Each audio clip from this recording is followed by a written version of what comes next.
Hey Revs fans, welcome to the first installment of the 2021 season, Coffee with the Coach, fueled by Duncan. I'm Elizabeth Pajota alongside New England Revolution head coach Bruce Arena. Coach, thank you for your time. Thank you. Pleasure to be here today. Coach, it was an unusually long offseason. What were you up to pass the time? Well, I got a little bored because, again, this year, we had no indication when the season was going to start, and we originally thought it was going to be earlier, actually, in the early part of January, and that never came. And I got a little anxious, but I stayed in Charlottesville, Virginia for about 6 weeks and then headed to Boston at the end of January. But it wasn't bad. The season fortunately went pretty long last year, and we ended up in the first week in December, so it wasn't that bad. But we were busy towards the end of 2020 to try to recruit some players to bring in for the 2021 season. So my time in Charlottesville was spent working on the Revolution and not just enjoying myself, even though I did that. And I think we had a good offseason in that we were able to bring in some players that I think are going to help our roster. It was a productive offseason, as you mentioned, and you guys got right back down to business when you returned to New England. What's been your first impression of the squad? Well, I think we have a stronger roster for sure. And having said that, that doesn't mean we're going to be any better, win more games. And that's the problem that's presented to us, as it is with every team. So our preseason to date has been good. When we head to LA for the final weeks of our preseason, we'll be facing some opposition that'll answer a lot of the questions we have about our team. And hopefully we're moving in the right direction. You mentioned it was a busy offseason with regards to roster recruitment. As of now, you've signed 7 new players, 6 of which who are in New England. How have they integrated into the squad so far? They've integrated well. A lot of players were here early because, as I said previously, we thought we were going to start a little early. So the players were in decent shape. The new players got to meet returning players. So by the time I got here, they all knew each other. And, we've seen nothing but a positive reaction from the group in bringing in the new players. And I think that's real good. One of the newest player additions is midfielder Arnar Christensen. What will he add out wide, strength-wise, to the field? Well, he's a good player. He's very good running off the ball. He's experienced. He'll come back and defend. He's technically good. He can score goals out of the midfield position. And, he just adds a different dimension to our team.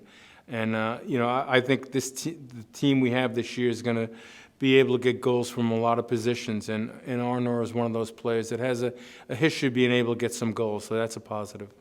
You mentioned this team potentially being able to get goals from all over the places. Tristan joins the attacking trio of designated players, Carlos Heel, Gustavo Bo, and Adam Buxa, along with a lot of the other staples in the lineup. How do you envision them coming together? Well, that's the challenge we have, and that's part of preseason in the early games. I'd also say that Teal Bunbury and Tajon Buchanan will complement that group as well. I think at the end of 2020, we got a lot of good experience together. You see now when they get on the field in preseason that they're familiar with each other, and I think it's only going to get better. So I see nothing but positive movements and hopefully production out of that group of players. The team heads to LA to close out the preseason stretch with 5 competitive friendlies.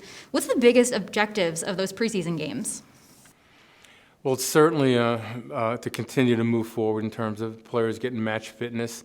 It's very important that we continue to work on our style of play, that we have a good understanding of each other, and then clearly establishing what we think would be our starting 11 or our first 15, 16 players. So I think we can get that all accomplished. And then this year, I think it's important that we get off to a better start than we had in 2020 and in previous years. We don't want to be a team that's scrambling at the end of the year to try to make the playoffs. We'd like to get off to a positive start, win some games, and get 3 points.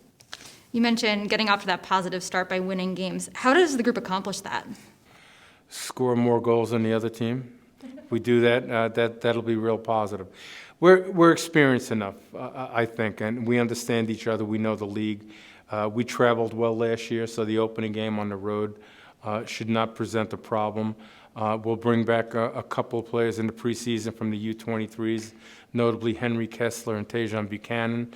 So by the time we're ready for April 17th, I think our team will be ready, and our goal is to go to Chicago and try to bring back 3 points. It's been over a year at this point since fans have been at Gillette Stadium for a Revolution game, but the end is in sight. It all changes in April. How much are you looking forward to having them back in the building to cheer you guys on? Well, no question about it. We're looking forward to that. I would say this. I'm in a really awkward position. Since I've been here, I really haven't gotten to know the fan base. Obviously, didn't get to know them in 2020. There was no chance. I came in late in 2019. So really, I don't know the fan base. I don't know the history of a lot of things here, and hopefully this year I can catch up with that. The other part that's been disappointing for me, because of the different protocols with COVID and all of that, I really don't know the families of our players.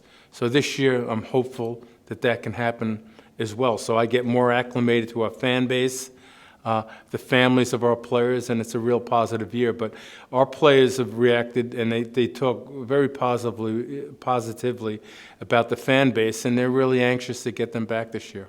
I know the fan base, from everything they say on social media, already loves you, so I'm sure they'll be excited to get to know you, hopefully a little bit better in person. Well, I don't know too many people that love me, but I'm gonna go by what you say. No, but it should be a great year.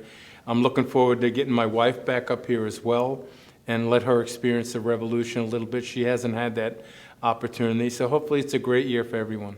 Coach, we look forward to the season opener and home opener in April. Thanks so much for your time today. Thank you. Thanks for stopping by Coffee with the Coach, fueled by Dunkin'.